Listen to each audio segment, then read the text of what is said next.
It was the most competitive, entertaining, and controversial MVP race in NBA history. The players that were voted in the top 5 had all-time great seasons. We're going to discuss the regular season performances of Patrick Ewing, Karl Malone, Michael Jordan, Charles Barkley, and Magic Johnson. We're going to start with the 5th place and finish with the MVP winner. Make sure to comment on your take on who was the most deserving. For one glorious season, Patrick Ewing was the best big man in the game. But let's take it a step further. The numbers say that he had one of the greatest seasons from any center, period.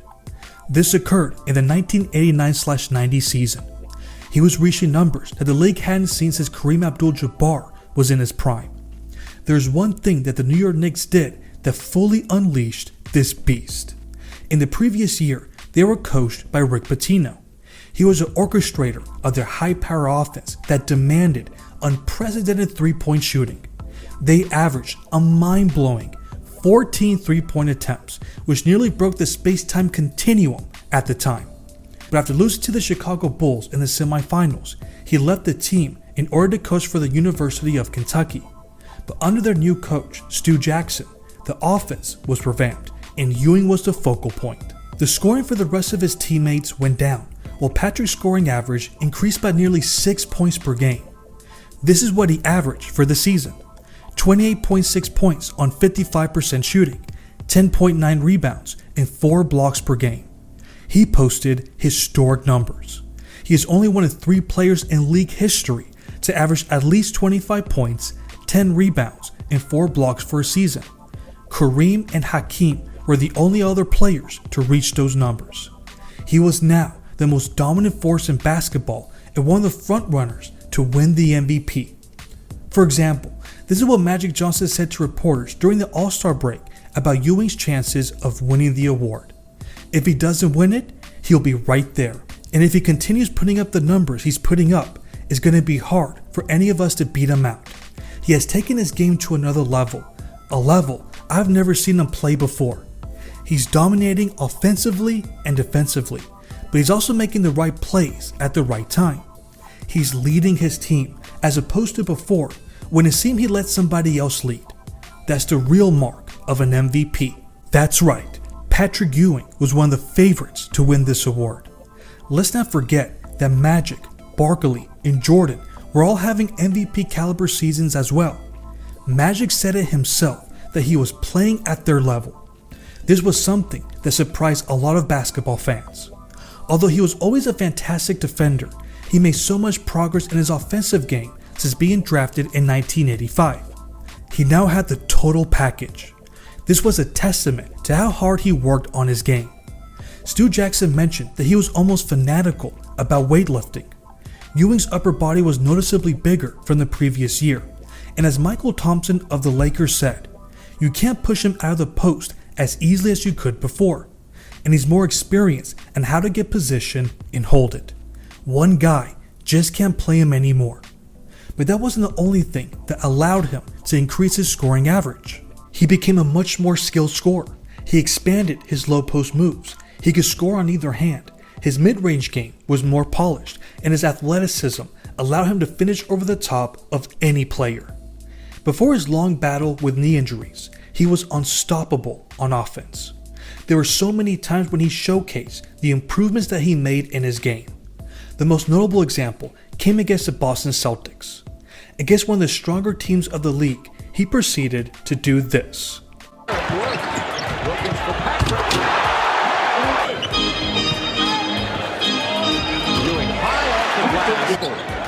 it 6-4 as Ewing goes over Patrick and hits 6 for 6. Second chance by the Knicks. Ewing on the double clutch. Tough move by Patrick. Showtime for Patrick. Patrick Ewing scored 51 points in the game.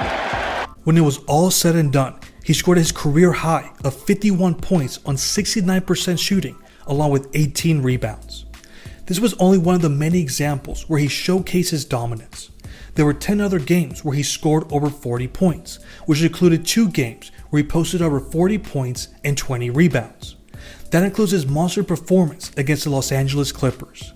He had the outrageous stat line of 44 points on 64% shooting, 22 rebounds, 7 blocks, 4 assists, and 2 steals. To put this into context, he is currently one of 6 players to have over 40 points, 20 rebounds, and 5 blocks in a game.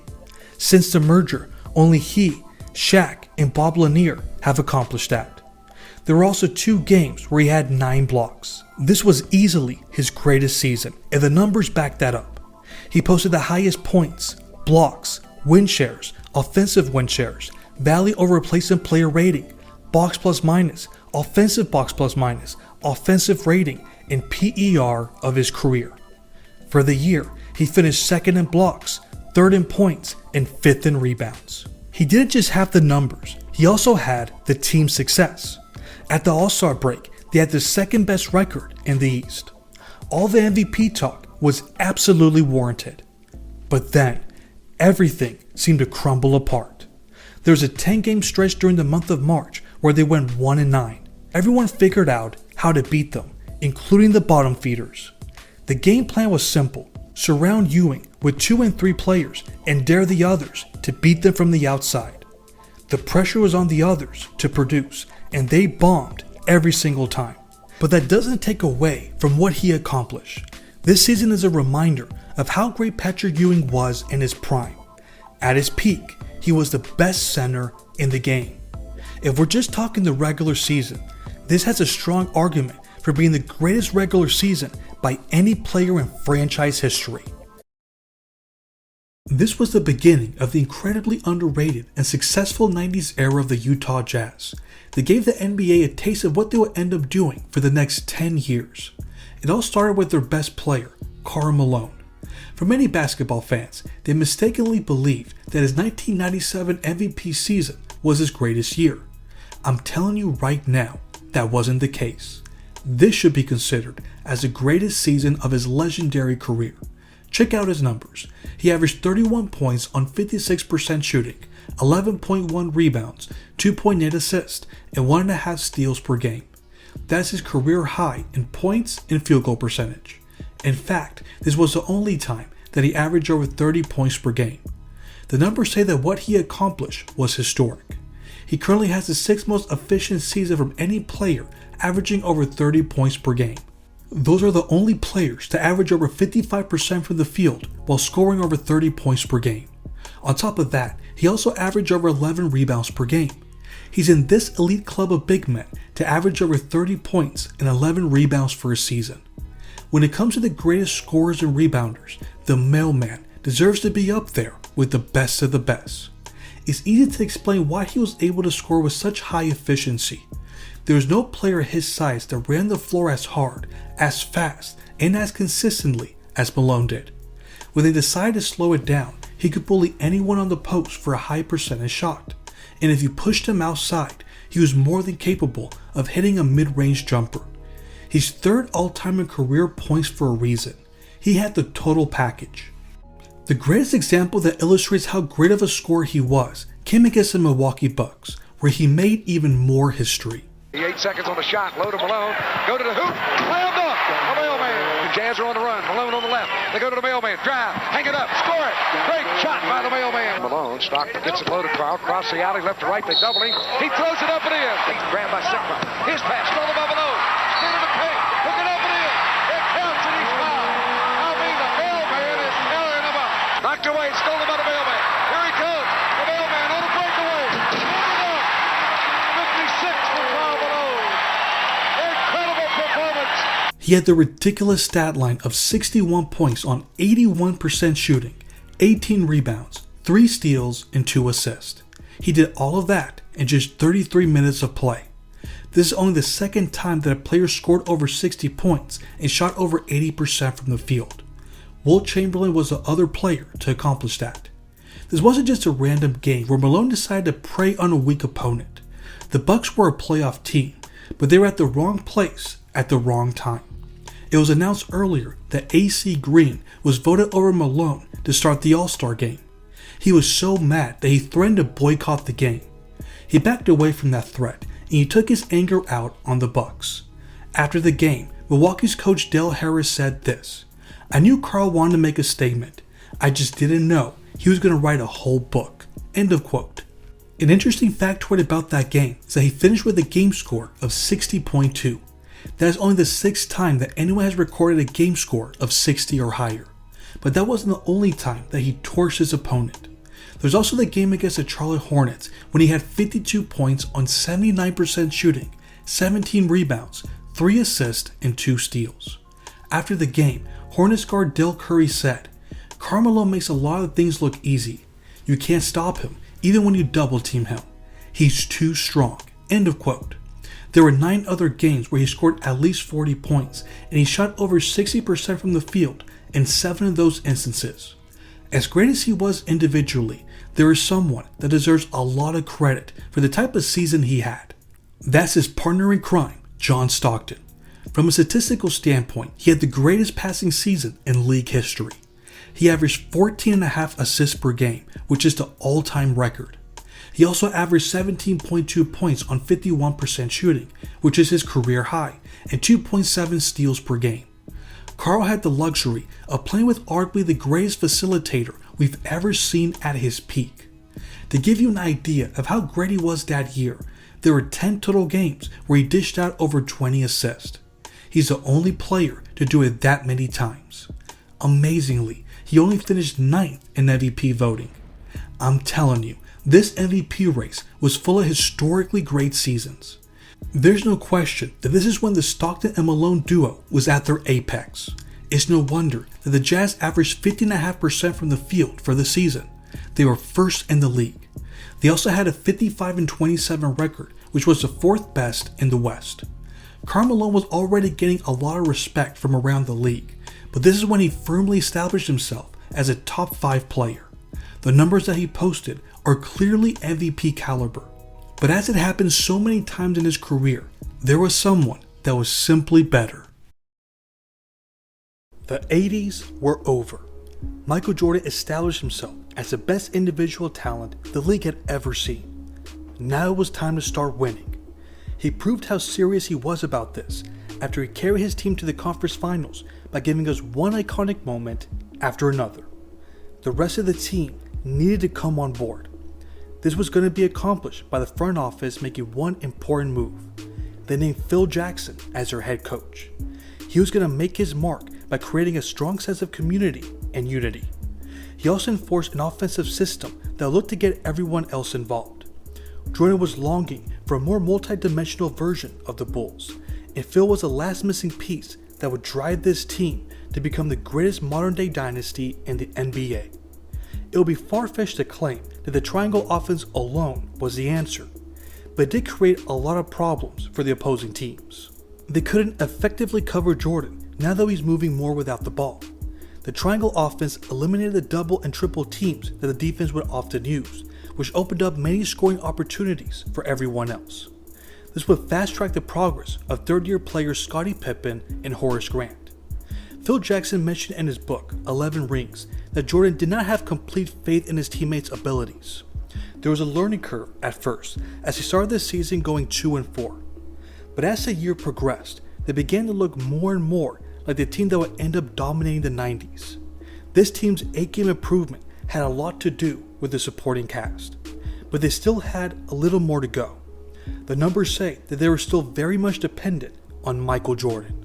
His field goal attempts average went from 22.2 per game to 24. Phil Jackson even mentioned to the LA Times that the offense will often go from the triangle offense to the Archangel offense, especially during crunch time. They'll just give the ball to MJ and let him save the day. When you have a player like that on your team, it's easy to sit back and watch him perform. I don't blame them, since this version of Michael Jordan is arguably the single greatest version of a basketball player we've ever seen. He's still in his athletic prime, but the 2 previous playoff defeats to the Pistons made him stronger to withstand the punishment. He's also been around the league long enough to learn some tricks of his own. Every year, he was adding something new to his game. For this season, he became a dangerous 3-point shooter. He improved his 3-point percentage from 27.6 to 37.6. That's a 10% improvement. He had everybody talking about this new element to his game after what he did to the Golden State Warriors. He went 7 of 12 from behind the arc. Up to that point, it was tied for the third most three-pointers made for a single game. Michael admitted that he didn't like the three-point shot. However, he recognized the importance of incorporating that into his game to open up the floor. He proved that when needed, he could beat you from the outside. Speaking of single game performances, this season features some of the best games he's ever had. There are 3 games in which he scored over 50 points, and there are 19 other games where he scored over 40 points. The Cleveland Cavaliers were the team that suffered the most. The first game of the season went like this. He had 54 points on 61% shooting, 14 rebounds, 6 assists, and 3 steals. That includes making the game-tying shot with 3 seconds to force overtime. According to StatHead, there's only one other time a player has matched or surpassed the numbers that Jordan posted. That came later in the season against his very team. We're talking about the iconic game in which Michael posted his career high in both points and rebounds. He had 69 points on 62% shooting, 18 rebounds, 6 assists, and 4 steals. He also posted a game score of 64.6, which is the highest ever. This performance honestly deserves an entire video dedicated to what he accomplished. Luckily, this has already been done on this channel for you to enjoy. That game perfectly represents the level that he was playing at. But instead of looking at a 2-game sample, let's look at his averages for the year. He recorded 33.6 points on 53% shooting, 6.9 rebounds, 6.3 assists, and 2.8 steals per game. From a historical perspective, he racked up the 12th most total points for a single season. On top of that, he recorded a 10.6 value or replacement player rating. That's his 6th highest mark ever. And lastly, this is only the second time that players averaged at least 33 points, 6 rebounds, 6 assists, and 2 steals. James Harden is the only other player to accomplish this. But as you can see, he was nowhere near as efficient. This was unquestionably an all-time great season. And yet, he finished 3rd in MVP voting behind Charles Barkley and Magic Johnson. Why was he being dismissed? The columnist from the Miami Herald, Sean Powell, explained his thoughts. I think Michael has wowed us to death, put us to sleep in a way. He is so spectacular that people just take him for granted now. People don't realize what a phenomenal athlete we're seeing. But why should we penalize him for having an ordinary Michael Jordan year? I don't think anyone else is capable of having an ordinary Michael Jordan year. Okay, that's great. So why did he not vote for MJ? He continues saying, I really wrestle with it because I saw it more of a personal preference than, is this guy better than that guy? I mean, who in their right mind can say that Barkley's better than Jordan? I voted for Charles because I thought he had grown as a player. Passing, scoring and rebounding, and during the regular season, I think he grew as a person, being more civil to his teammates. That almost sounds like he, among other voters, was simply tired of voting for MJ, even though he only won one MVP award up to that point.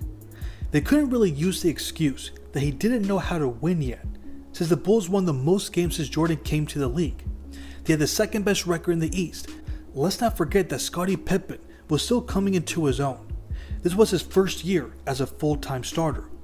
Meanwhile, Michael led the league in scoring, steals, win shares, offensive win shares per 48 minutes, value or replacement player rating, box plus minus, offensive box plus minus, and PER.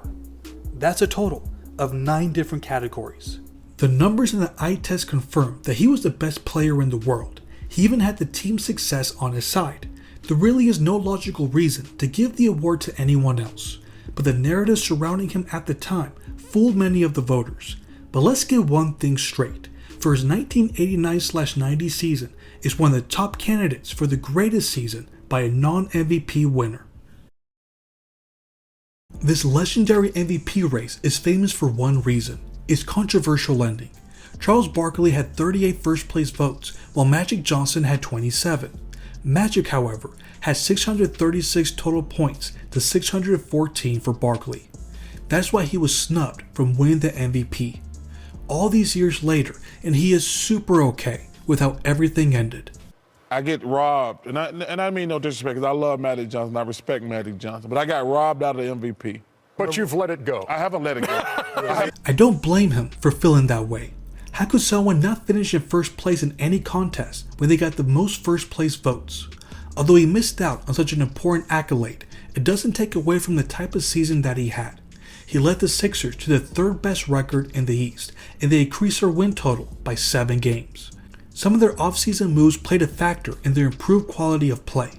Most notably, they brought in Rick Mahorn from Detroit via Minnesota and Johnny Dawkins from San Antonio. Then the second-year player, Hersey Hawkins, took a noticeable leap in his game and was starting to shape up into the fine two-way player he ended up becoming. This allowed the Sixers to have a balanced offensive scoring attack. There were 6 players that averaged in double figures that season. He now had the pieces to experience a potentially deep playoff run, and he proved that he could lead a team to a successful regular season. For example, this is what Mahorn said about his new teammate during their first round series against the Cavaliers. He's a Hall of Famer before he even gets in the Hall of Fame. He's just so intense, and that makes everything happen because everybody feeds off his intensity. I appreciated him when I was playing against him because you give that person that kind of respect. End of quote. Although Barkley recognized that he had better individual seasons in the past, this year was all about trying to get the most of the talent that he was surrounded with. He did that by decreasing his field goal attempts to an average of 14.9, but he made the most out of the touches that he was getting. Let's take a look at his numbers. He averaged 25.2 points on 60% shooting, 11.5 rebounds, 3.9 assists, and 1.9 steals per game.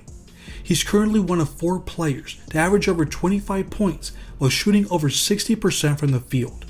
He also led the league in true shooting percentage with 66.1. Imagine the kind of damage he could have done if he decided to be a volume scorer at any point in his career. Instead, he picked his spots and scored whenever he pleased. For example, this is what Winston Bennett from the Cavaliers said about what it was like trying to guard him. Barkley is so deceptively quick for his size. He has the great jumping ability, the great bounce off the floor. So anytime you got a guy that athletically talented, he presents a lot of problems. He can handle the ball out on the perimeter. When he's doubled, he can see the open man. He has the quickness and moves to take it to the hole or shoot the jumper. As you can tell, he presents a world of problems. End of quote. The numbers back up what many observed during this time. There were 19 games where he shot over 70% from the field, including 5 games where he scored over 30 points and shot over 80%. That just shows how impossible it was to guard him one-on-one. An example of that came against the New York Knicks when he had 24 points on 9 of 10 shooting. Even the front line of Patrick Ewing and Charles Oakley couldn't do anything to stop prime Charles Barkley. But the most impressive 2 points came in the closing moments of the game. It's a one-on-one. Here is Barkley. Knicks call a quick timeout. His passion and competitiveness was just contagious. Shortly after this, the Sixers went on a 12-game winning streak. There was more to Barkley than just the numbers. The way he can carry his team and galvanize everyone is one of his most underrated aspects. Let's not forget that he was the only Sixers player that was an All-Star that season. Despite that fact, the Sixers finished with the second highest offensive rating. That is simply the Charles Barkley effect. The numbers also illustrate how valuable he was. He recorded the highest win shares per 48 minutes, and value over replacement player rating of his career. Although he doesn't have the hardware to prove it, this was one of the finest offensive seasons from anyone that's ever played the power forward position. That's especially the case when he was able to convince various NBA experts that he was more valuable than Magic Johnson and Michael Jordan, who were both in the prime of their careers. If anything, this explains perfectly how great he was at his peak. In the 1980s, the Showtime Lakers were the most successful team in the league. They won 5 championships. You aren't going to find many teams that had a more dominant 10 years. However, a lot of big changes were coming as they entered the 1990s. The first big change was that they had to play on without their captain, Kareem Abdul-Jabbar. He retired after playing 20 seasons. He was the ultimate security blanket for this team. Whenever they were in dire need of 2 points, they just threw the ball to Kareem and watch him score on a skyhook. Now he was no longer there, which in part was a good thing. Having a 42-year-old center running gingerly down the court isn't going to help your offense much. They were better off having Michael Thompson and rookie Vlade Divac sharing the center duties. On the other end of the spectrum, Magic Johnson was the one that had to fill the void. He was asked to stretch his talents to other positions on the court and play the guard, the small and power forward, and sometimes even the center position. For example, check out what the Washington Post wrote on the subject matter. Johnson has even more responsibility for the Lakers' success now than in previous seasons, if that is possible. Now, he is a point guard in charge of controlling the flow and tempo of the offense. The small forward required to camp in the low post and provide inside scoring. The off guard responsible for perimeter scoring. The power forward needed to root himself underneath and rebound. And the center who, as in the fourth quarter of a recent game against New Jersey, trades bumps and elbows with the likes of 7'1" Sam Bowie. End of quote. Magic also explained during the season the adjustments that he had to make. It's just a new transition for me, not having the ball, and we're trying to open the court up where I maybe create from the opposite side where Larry Drew brings it down, swings it over to me, and let me create for myself or for my teammates, and it's helping our team out a lot. That explains why his field goal percentage dropped from the previous season. When he had to battle down low with bigger defenders for rebounds and shots, you're not going to be able to produce the same efficiency. With that being said, Magic was still able to produce one of the most unique stat lines ever. He averaged 22.3 points on 48% shooting, 11.5 assists, 6.6 rebounds, and 1.7 steals per game. This is only the 9th time that players averaged 22, 11, and 6 for a season. His per game numbers were historic, and his advanced metrics never looked as good as they did.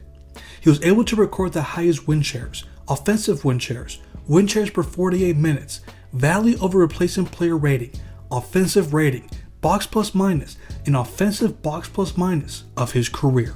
He not only led the Lakers to the best record in the NBA, but this is also the 3rd highest win total of the Showtime era.